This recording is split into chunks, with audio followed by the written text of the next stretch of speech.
first-year university students, and Bill, who works for the Student Union Employment Service. First, you have some time to look at questions 1 to 5.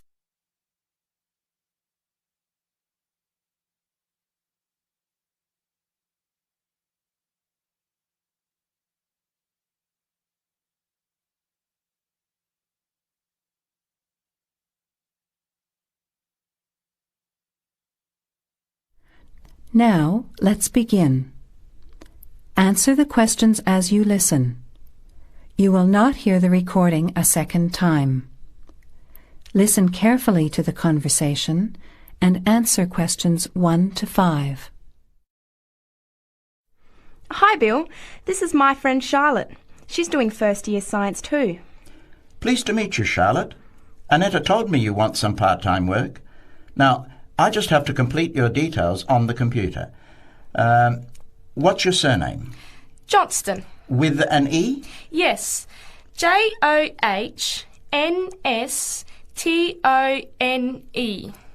I know that you live in the Heathfield Street student residence, but I can't remember the street number there.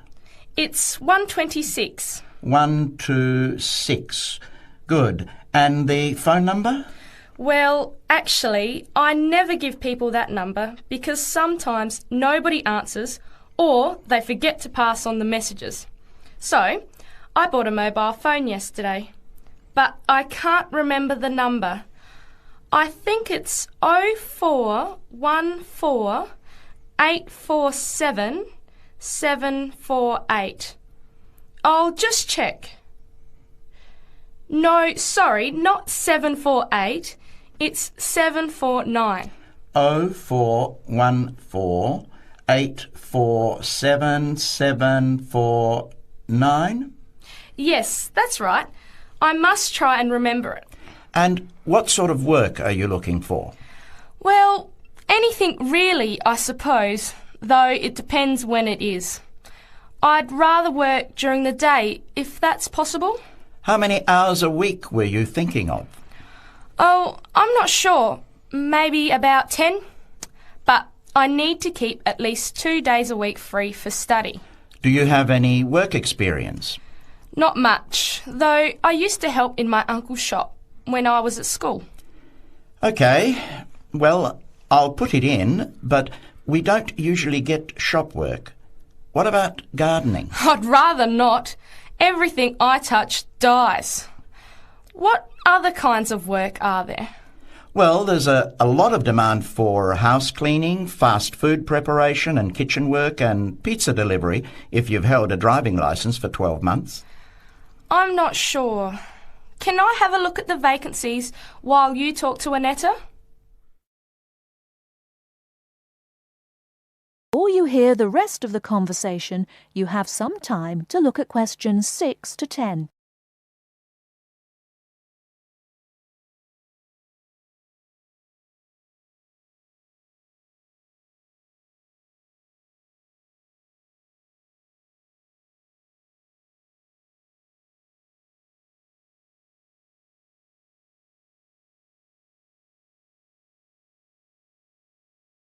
Now listen and answer questions 6 to 10.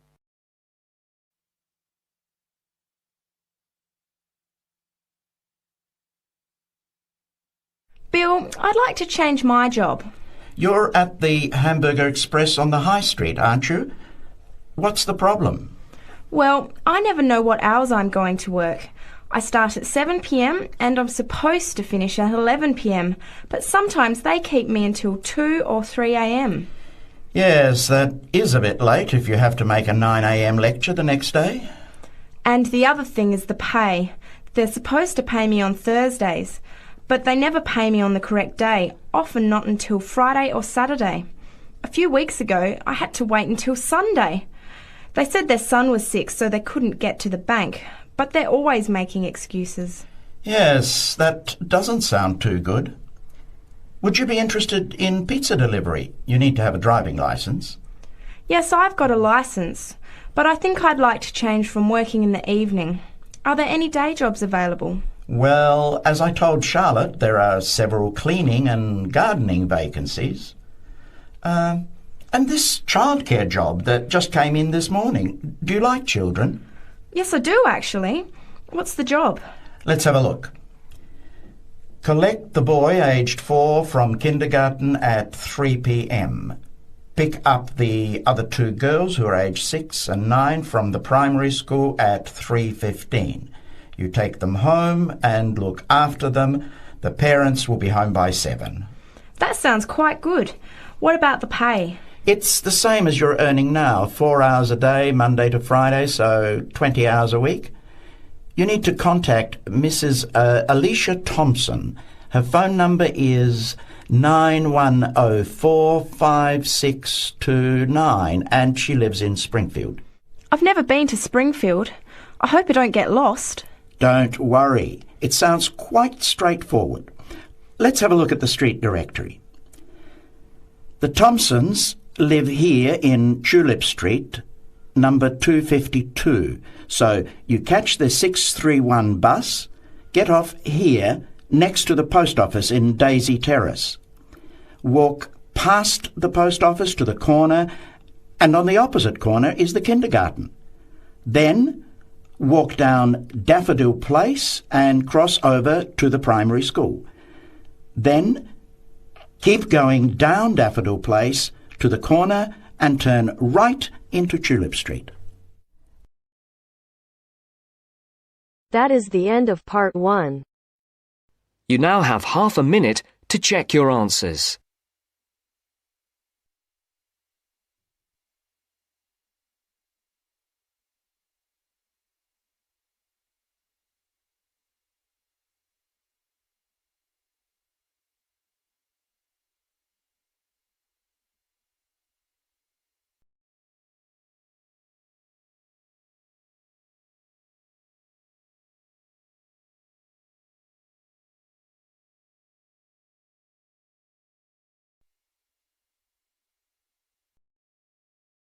Now turns to part 2. Part 2. You are going to hear a guide named Matt who is introducing their trip in Wildlife Haven.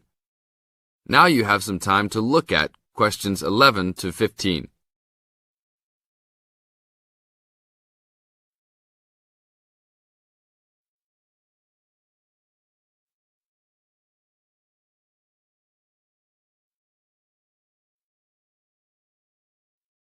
Now listen to the first part of the introduction carefully and answer questions 11 to 15. Well, good morning, everybody. My name's Matt, and I'm one of the 3 guides here at Wildlife Haven. Our job is to make sure that you all have a great time here with us and go home feeling happy and relaxed. As you can see, we're away from the city in a remote area between a national park and the sea. To encourage you to relax, there are no radios or TVs, and the only phones and newspapers are in the office. So, if peace and quiet is what you've come for, this is the place to be.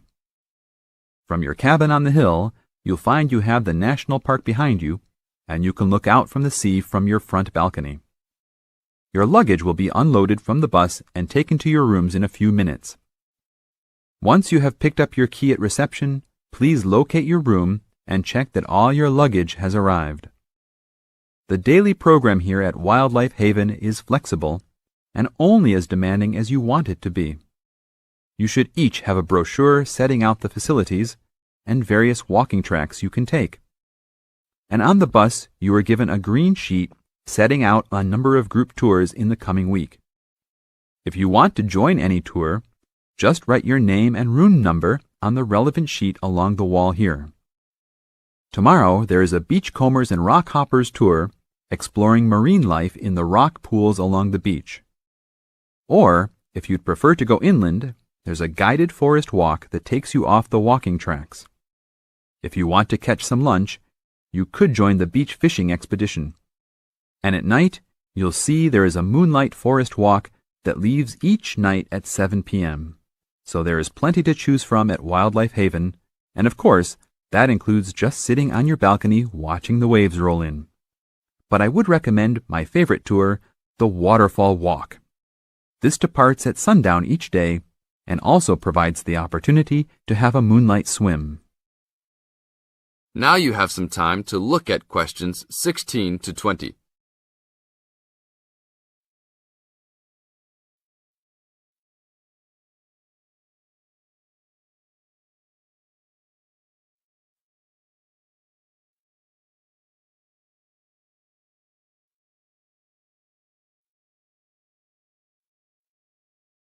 In the second part of the introduction, you are going to get some advice from Matt.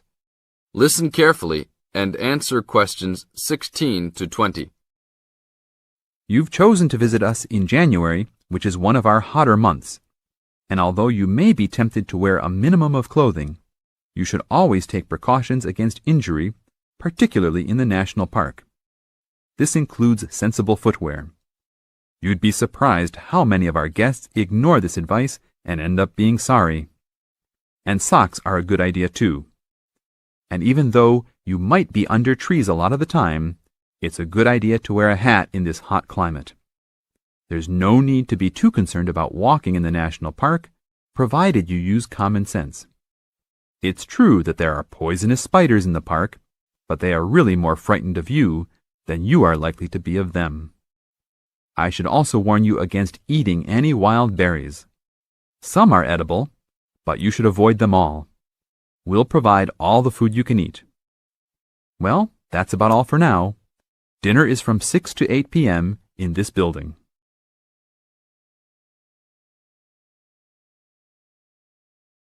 That is the end of part 2. You now have half a minute to check your answers.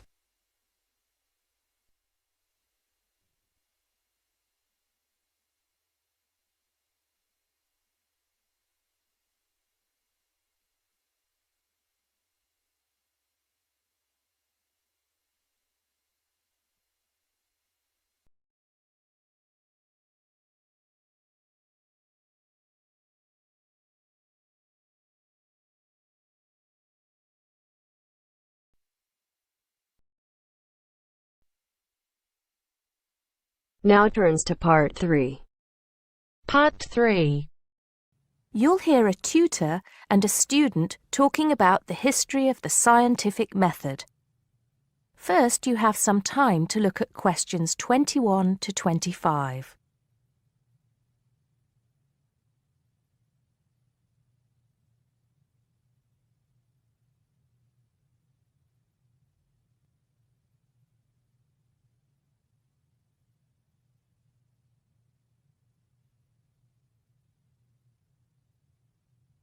Now listen carefully and answer questions 21 to 25. Hello, Simon. Come in. Take a seat. Now, I wanted to talk to you about your assignment. Yes, the one on the scientific method. That's right. I just wanted to see how you were getting on. Well, I think it's fine. I mean, I haven't done a huge amount of work on it because I've been working on other things. But what I've read so far seems fine. How many of the references that I gave you have you managed to get hold of? Not too many, I'm afraid. It seems that everyone else is working on the same things at the same time. And every time I look, the books are checked out from the library. Right. Well, I think that we can go over the main ground together now. That way, even if you don't manage to go through all the references in detail, you'll still have an overview. What has helped you most so far? I've managed to have a look at 3 of them. I thought that Johnson made some good points, but it was hard to follow the line of her argument. Bradman was simple and straightforward, and I felt as if I got a lot out of that. I wish I could say the same for Whitaker. To be honest, I didn't get very far with that. Okay, that's more or less what I'd expect. So tell me, what have you learned so far about the role of the Egyptians and the Babylonians? Yes. Well, there's evidence that the basic components of the scientific method, examination, diagnosis, treatment, and prognosis, were being used in the early 1600s BC, especially in the treatment of certain illness. Good. Yes, that's right. And the point, of course, is that that represented a considerable advance over relatively simple, non-empirical approaches, which usually attributed anything unknown to the actions of the gods, etc. Of course, the Egyptians and Babylonians did this as well, but what we see emerging here is a willingness to base opinion on systematic study of the real world, which is at the root of the scientific method. I see. Right, yes. And then that reappears later. Yes, although don't get carried away with the idea that it was a simple process of development. By the time we get to ancient Greece, let's take the period towards the middle of the 5th century BC, the rules governing the scientific method were practiced on a widespread scale, but there were still many people who believed that real truth could only be acquired by pure rational thought. Plato, of course, had a great influence on the development of the scientific method during this period. Through his academy. That's right.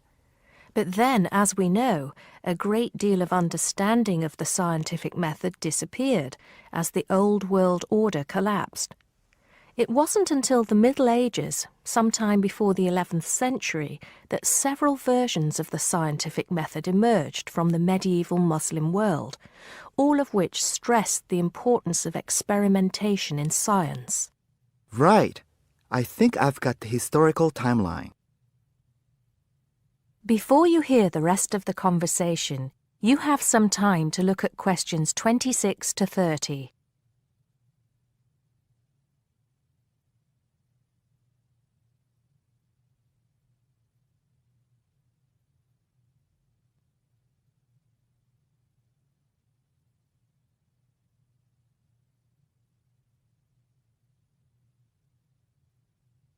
Now listen and answer questions 26 to 30.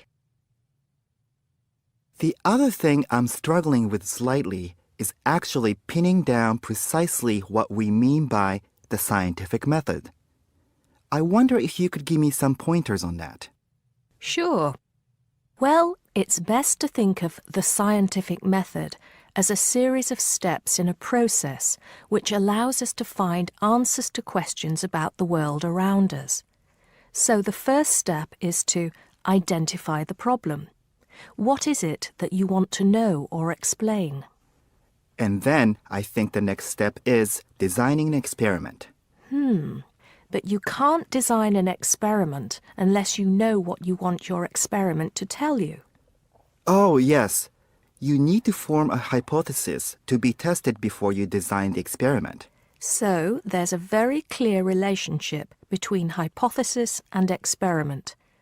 Having designed the experiment, then of course you go on to carry out the experiment. The particular procedure you follow, the protocol, will differ from experiment to experiment, but the underlying principle is the same.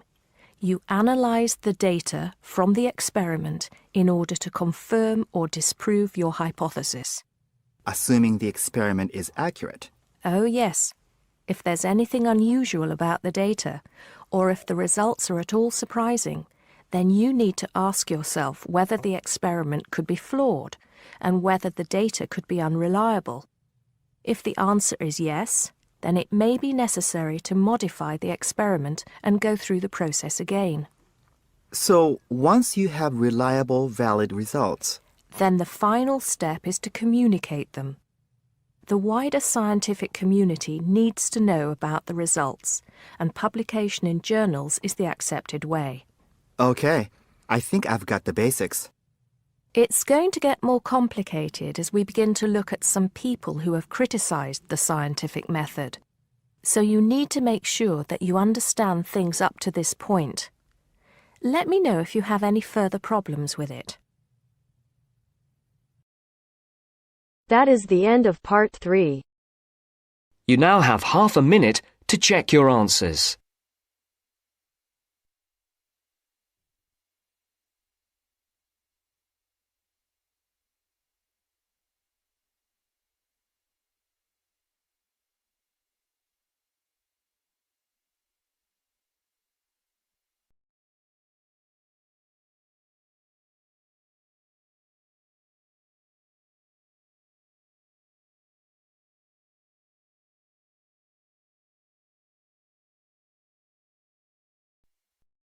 Now turns to Part 4. Part 4. In this section, you'll hear a lecture on coral reef. First, you have some time to read questions 31 to 40.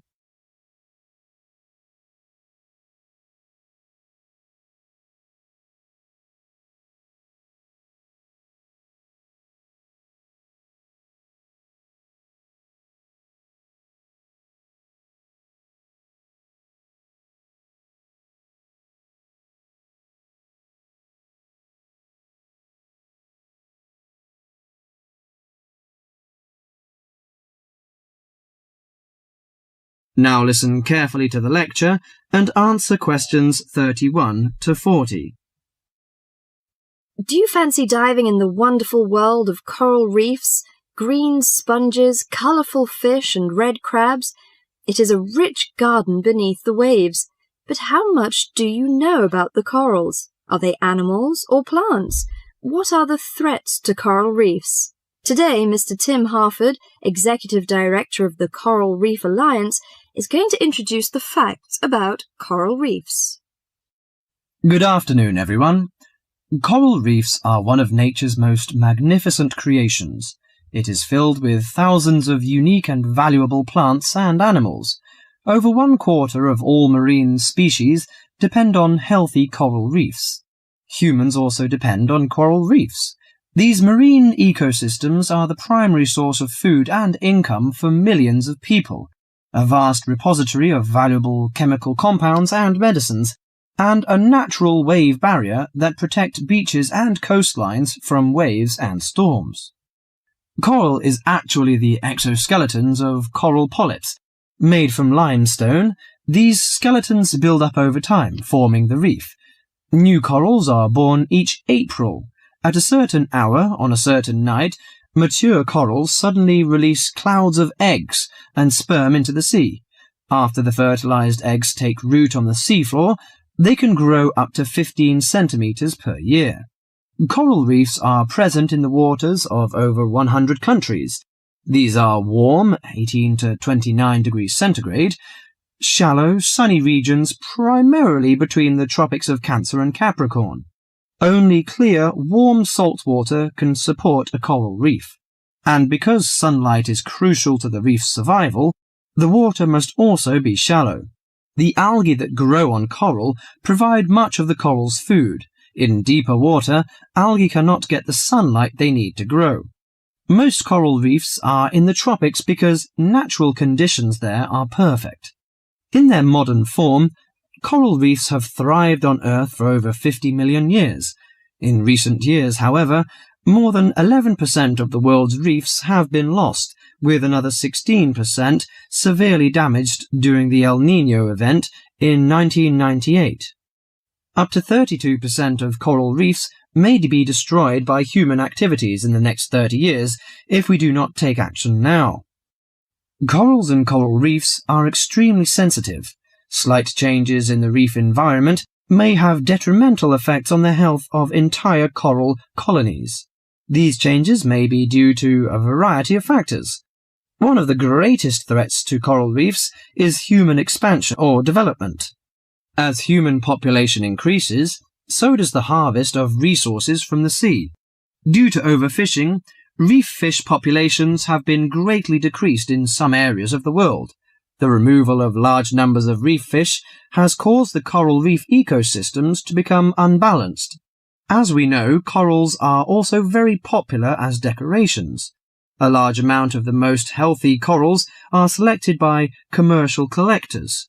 They sell the corals to souvenir shops, where a large number of tourists wait to purchase them as decorations or souvenirs.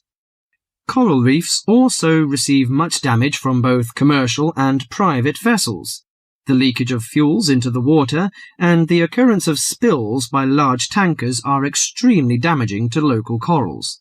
Although much of the coral reef's degradation is directly blamed on human impact, there are several natural disturbances which cause significant damage to coral reefs. The most recognized of these events are hurricanes or typhoons, which bring powerful waves to the tropics. These storm waves cause large corals to break apart and scatter fragments about the reefs. Home to a diverse community of creatures, coral reefs are underwater treasure chests of colour and activity. Predators and prey swim and crawl among the coral in nature's never-ending dance of life and death. This lively, fascinating world beneath the waves is just waiting to be explored.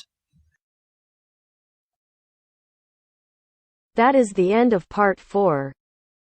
You now have half a minute to check your answers.